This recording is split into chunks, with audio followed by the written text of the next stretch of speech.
My dear friends, जैसा कि आप सभी लोगों ने मान लिया था कि बादलों का भार नहीं होता है। हम सभी लोगों ने बचपन से ही ये सोच रखा है कि भैया बादलों का भार, जी हाँ दोस्तों, बादल इतने हल्के होते हैं कि इनका भार होता ही नहीं। जो हवा के एक झोंके से एक जगह से दूसरी जगह चले जाते हैं, उनका क्या भार हो सकता है। तो मैं आप सभी को ये बता दूं कि दोस्तों, बादलों का भी भार होता है। जैसे कि एक एक बूंद का भार होता है, उसी तरीके से बादलों का भी भार होता है। मैं इस वीडियो से आप सभी का कंफ्यूजन दूर करने वाला हूं कि बादलों का भार होता है और कितना होता है ये भी बताऊंगा।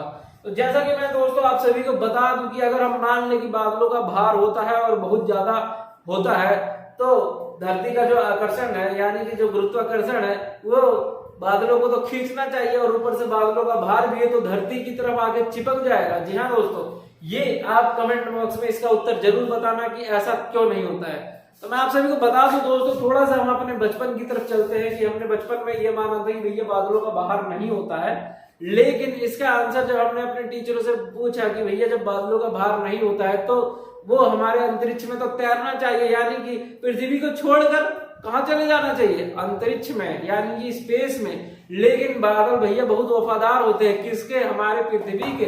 तो इतने वफादार है कि भैया वो पृथ्वी को नहीं छोड़ के जाना चाहते। क्या इसके पीछे का रीजन कोई जानता है?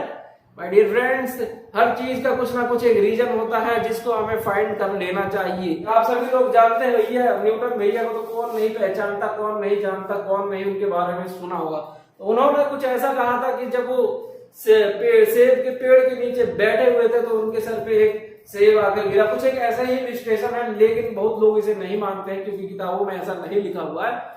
इसके पीछे बहुत बड़ी जो है स्ट्रगल हुई थी कि भैया गुरुत्वाकर्षण का जो है खोज किस तरीके से किया न्यूटन भैया ने। तो न्यूटन भैया के ऊपर जब सेब गिरा तो उन्होंने सोचा कि भैया सेब नीचे ही क्यों गिरा, ऊपर क्यों नहीं चला गया, है ना। तो यही कुछ एक रीजन रहा कि भैया बादल जो है इतने वफादार क्यों है, क्योंकि उनका एक लगाव है, यानी कि उनके बीच में एक गुरुत्वाकर्षण बल जो पृथ्वी बादलों को अपनी तरफ खींच के रखती है। तो यही कुछ बताया गया कि जब बादल इधर उधर भागना शुरू करते हैं, यानी कि जब दूर भागने की कोशिश करते हैं, तो एक गुरुत्वाकर्षण बल जो कि अर्थ इन्हें खींचता है अपनी तरफ, यानी कि इनको अंतरिक्ष में जाने से रोक लेता है।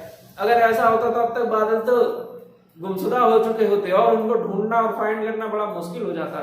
तो माय डियर फ्रेंड्स, कुछ एक ऐसा ही रीजन बताया गया, यानी कि बड़े बड़े जो है साइंटिस्टों ने ये रीजन बताया और इसे हमने बचपन में अपने दिमाग में बंद कर लिया। तो मैं बता दूं दोस्तों, आज हम बात करने वाले हैं आसमान में बादलों का भार कितना है, यानी कि वेट ऑफ स्काई। तो जैसा कि यहाँ पर एक नंबर लिखा हुआ है 5.2 मिलियन बिलियन मैट्रिक और टन। जी हाँ दोस्तों, इतनी बड़ी संख्या जिसको समझना बहुत बड़े दिल वाला इंसान चाहिए, यानी कि एक इतनी बड़ी संख्या को समझना बहुत ही मुश्किल काम हो जाता है। इसीलिए मैं आप सभी को बता दूं कि इसमें रटने की जरूरत नहीं है, बस आप समझ लीजिए कि एक बहुत बड़ा संख्या है और मैट्रिक टन, यानी कि टन में उसका वेट लिखा गया है, किसका, बादलों का।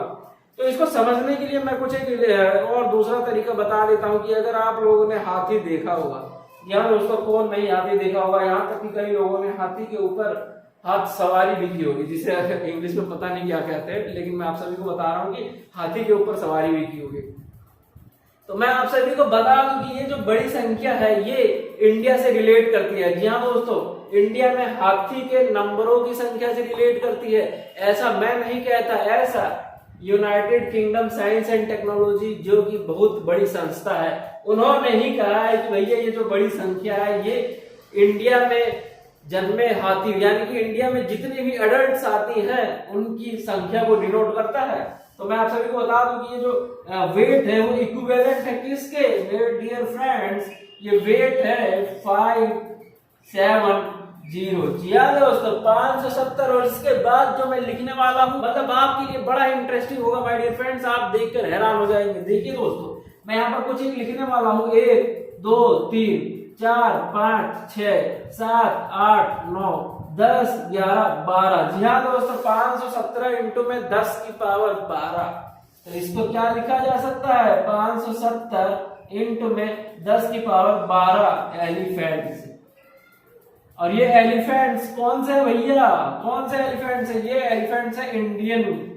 यहाँ दोस्तों इंडिया में जितने भी एलिफेंट्स की संख्या है वही हमारे वेट ऑफ स्काई पूरे धरती, पूरे आसमान यानी कि पूरे पृथ्वी पर जितना भी स्काई है उनका जो वेट नापा गया वो इक्विवेलेंट है इंडियन एलिफेंट, यानी कि इंडियन एलिफेंट हाथियों की संख्या के बराबर है 570 इंटू 10 की पावर 12। दोस्तों वीडियो को एंड करने से पहले मैं आप सभी को एक और इंटरेस्टिंग फैक्ट बता देता हूं जिसको जान लेना बेहद जरूरी है। अगर आप लोगों ने ये इंटरेस्टिंग फैक्ट नहीं सुना अभी जब मैं आपको बताने वाला हूं तो आपने वीडियो में कुछ भी नहीं देखा।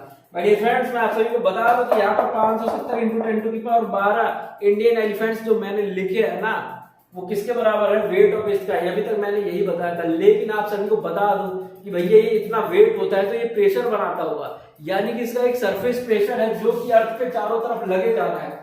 तो आप देख सकते हैं कि कुछ एक प्रकार से अर्थ के सरफेस पे एक प्रेशर कौन बना रहा है, स्काई बना रहा है, यानी कि इसकी वजह से जो बन रहा है प्रेशर। तो बहुत ज्यादा प्रेशर को ये झेलने की जो है हमारी बॉडी की आदत बन चुकी है। किस कदर हमारी बॉडी ने इतना प्रेशर झेला है, क्यों जानते हो इसके पीछे का रीजन? जी हाँ दोस्तों, मैं आप सभी को बता दूं क्योंकि भैया हम धरती पे जन्मे हुए इंसान है तो धरती ने हमें इस कदर मजबूत बना रखा है कि ये प्रेशर हम झेल सकते हैं।